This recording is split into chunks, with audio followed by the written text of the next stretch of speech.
मोकळं होऊ द्या या उपक्रमाअंतर्गत मला बोलदा विषय घेऊन येत आहे प्रयास।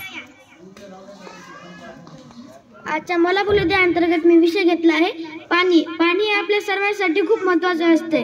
पाणीला इंग्रजीमध्ये वॉटर असे म्हणतात, हिंदीमध्ये जल आणि मराठीमध्ये पाणी असे म्हणतात आणि वैज्ञानिक भाषेमध्ये त्याला H2O असे म्हणतात।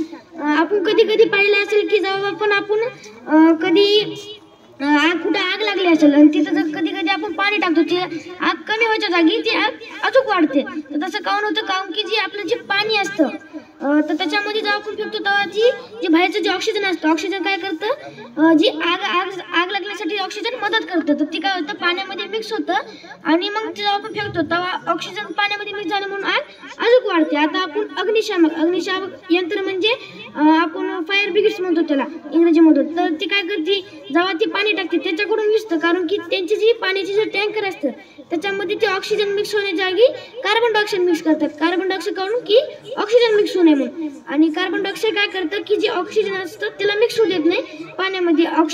कार्बन डायऑक्साईड हे आगीसाठी कोणतं म्हणजे कार्बन डायऑक्साईडचा कोणताच रोल नाही आग लागण्यासाठी, म्हणून ते कार्बन डायऑक्साईड मिक्स करतात। मग त्याच्यानंतर जेव्हा ते टाकतात तेव्हा त्यामुळे ते पाणी म्हणजे पाणी टाकल्याच्या नंतर तेव्हा ती आग विझून जाते। मग त्याच्यानंतर आपण कधी कधी बघितलं असेल की जी जेलीफिश आहे समजा, तर ती एकदम समुद्राच्या खोलमध्ये म्हणजे जिथे जिथे अंधार असतो एकदम तसल्या ठिकाणी असते।